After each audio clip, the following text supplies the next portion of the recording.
Le Toncorange, Le Figaro, question Judith Vintraube, réponse Nicolas Dupont-Aignan. Nicolas Dupont-Aignan, bonjour. Bonjour. Bienvenue au Talk. Je vais vous poser 4 questions auxquelles je vais vous demander de répondre par oui ou par non.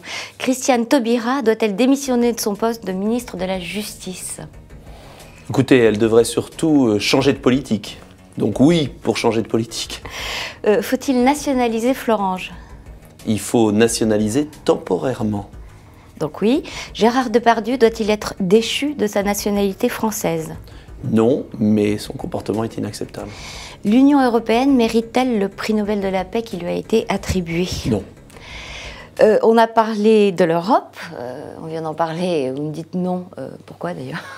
Tout simplement parce que ce n'est pas l'Union européenne qu'il faudrait récompenser. Ce sont les nations d'Europe et la communauté économique européenne qui ont su faire la réconciliation et la paix et qui ont offert en 1985 à l'Union européenne un cadeau extraordinaire, prospérité, réconciliation, progrès. Et depuis 20 ans, 30 ans, l'Union européenne supranationale, qui a confié tous les pouvoirs à des gens non élus, est en train de dilapider la belle idée européenne, est en train de faire détester l'Europe aux Européens. En termes de maintien de la paix, elle fait ce pourquoi elle a été conçue. Non. Elle est en train de précipiter le continent dans la ruine économique.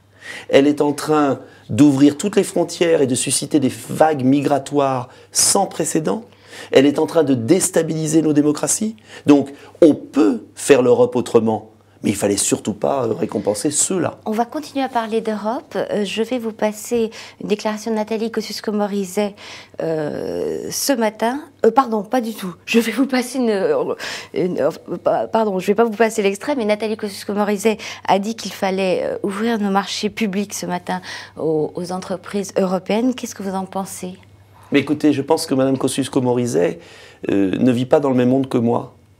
Moi, je vois qu'on a tout ouvert depuis 20 ans et que le résultat, c'est 1 million d'emplois industriels perdus. Et j'accepte l'ouverture quand il y a réciprocité. Or, aujourd'hui, il n'y a pas... C'est d'instaurer une préférence européenne. C'est l'idée de Nicolas Sarkozy, en fait. En attendant, on a ouvert beaucoup de nos marchés. Ils sont verrouillés comme jamais en Allemagne. Il y a un patriotisme économique en Allemagne. Il y a une naïveté en France. Donc cette il faut politique, se protéger, y compris de l'Allemagne. Il faut réciprocité. Les pays qui réussissent dans la guerre économique mondiale sont les pays qui se protègent. Ça ne veut pas dire d'être fermé à tout. Les États-Unis, par exemple. L'Allemagne est très protectionniste dans les pratiques. La France est naïve. D'ailleurs, qui est-ce qui a ouvert la sidérurgie française à Mittal? J'étais le seul parlementaire à l'époque à saisir Jean-Pierre Raffarin pour lui dire danger. L'Allemagne, au même moment, protégeait sa sidérurgie et la faisait travailler avec son industrie automobile. Il y a un comportement d'abandon industriel à la tête de la France depuis des années. Et Hollande et Ayrault accentuent encore tout cela avec des prélèvements et des charges sociales beaucoup trop élevées. On va aussi parler de l'UMP, forcément, mais plutôt sur le fond. Je vous propose d'écouter ce que dit Jean-François Copé sur la différence entre lui et François Fillon. Pourquoi est-ce que je tiens tant à cette élection du 18 novembre? C'est parce que j'ai défendu une ligne politique, qui est celle d'une droite décomplexée, dans laquelle on dit les choses, tout en étant irréprochable vis-à-vis du Front National. La droite décomplexée, ça vous parle? Écoutez, la droite décomplexée, quand c'est un slogan et que ce n'est pas traduit dans les faits, ça me gêne. Oui, la droite décomplexée, mais alors allons-y. Pourquoi avoir fait la loi Dati qui supprimait les peines de prison pour ceux qui sont condamnés à moins de 2 ans? Abolissons ça. Moi, j'ai proposé un programme présidentiel où je voulais aller au-delà du slogan.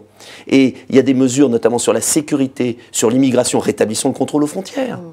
Ça, c'est important. Donc, pourquoi pas, mais allons droit au but. Ça veut dire sortir de Schengen? Bien évidemment. Mais écoutez, j'ai été récemment en Angleterre. Londres est une ville ouverte. Elle n'est pas repliée sur elle-même. Beaucoup de Français y travaillent. Et pourtant, à la frontière, quand on prend l'Eurostar, on donne son passeport et on vérifie. Donc, il faudrait arrêter cette loi de la jungle, cette fausse Europe qui est en train de submerger notre pays. Et de ce point de Il faut vue-là, changer la règle du jeu. Vous ne voyez pas de différence entre François Fillon et Jean-François Copé? C'est une différence d'apparence, de paquet cadeau. Mais tous les deux ne veulent pas renoncer à ces traités européens qui nous ont plongés dans la difficulté et ne veulent pas voir qu'on pourrait construire autrement l'Europe et s'attaquer au vrai défi, qui est le défi scientifique, industriel, technologique, Et j'ai une proposition d'Europe à la carte pour que sur la voiture verte, les panneaux solaires de demain, la lutte contre le cancer, les nanotechnologies, on investisse avec nos amis allemands, italiens, espagnols. Mais si on loupe la marche du 21e siècle, comme on est en train de le faire en Europe, eh bien, nos petits-enfants et nos enfants vivront avec une pauvreté considérable en France. Donc l'enjeu n'est pas plus ou moins, l'enjeu est d'agir différemment. Vous vous revendiquez du gaullisme. Oui. Est-ce que c'est le général de Gaulle que Jean-François Copé et François Fillon, qui sont tous les deux issus du RPR, sont en train d'enterrer avec la façon dont ils se déchirent et dont le parti prend le pas, en fait, sur... Écoutez, moi j'ai quitté l'UMP en 2007 pour une raison de fond. Non. Pour une raison de fond sur l'Europe, parce que je pense que dans la vie, il faut être clair. Je vois que les militants de l'UMP ont beaucoup évolué depuis et rejoignent sur beaucoup de points des positions que je défends. Il se passe un vrai changement entre la base de l'UMP, la base de la droite, qui a évolué et qui est beaucoup plus sur mes positions, et j'allais dire l'élite de l'UMP, qui ne veut pas changer son logiciel. Le monde change, la France change, l'Europe change. Il faut adapter notre politique, notre projet politique. Et quand on voit la gauche, ce qu'elle est en train de faire, si la droite ne change pas, si la droite ne prend pas en compte les évolutions de la société, si on n'arme pas notre pays pour défendre son niveau de vie, eh bien, on va avoir un pays en déclin profond et on va laisser la gauche gouverner ainsi. C'est une folie. Ce que vous dites, c'est un peu la thèse de Patrick Buisson qui parle d'une fracture entre la base militante de l'UMP et ses dirigeants. Il a totalement raison. Oui. Il a totalement raison. Je n'ai pas toujours été en accord avec lui, mais il a totalement raison. Mais en vérité, ce n'est pas simplement la fracture entre la base de l'UMP et l'élite. Oui. C'est la fracture entre le peuple français qui n'en peut plus et ses dirigeants politiques et ce bipartisme PS-UMP qui nous accable. Donc, il faut reconstruire et il ne faut pas que le peuple de droite perde espoir. On peut reconstruire, il y a quantité de talents, mais on entend toujours les mêmes.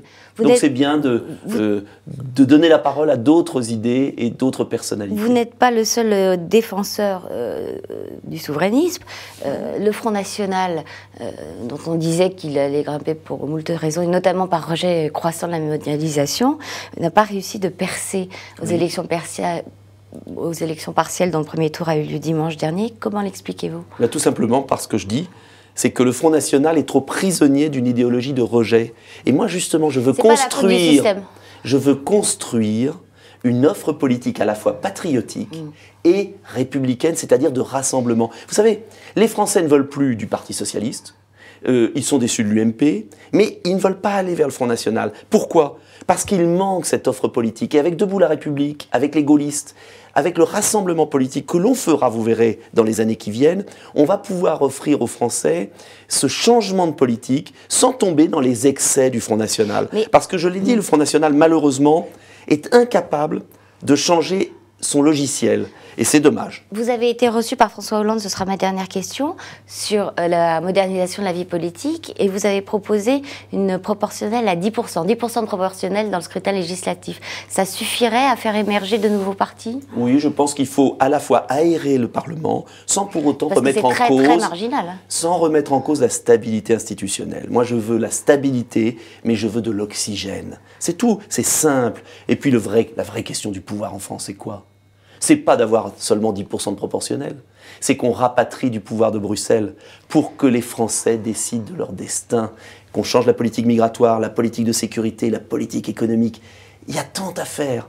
Et on est dans le marécage politicien. Alors, de grâce, qu'on change un peu les choses. Nicolas Dupont-Aignan, je vous remercie. Au revoir. Merci. Et à bientôt. À bientôt.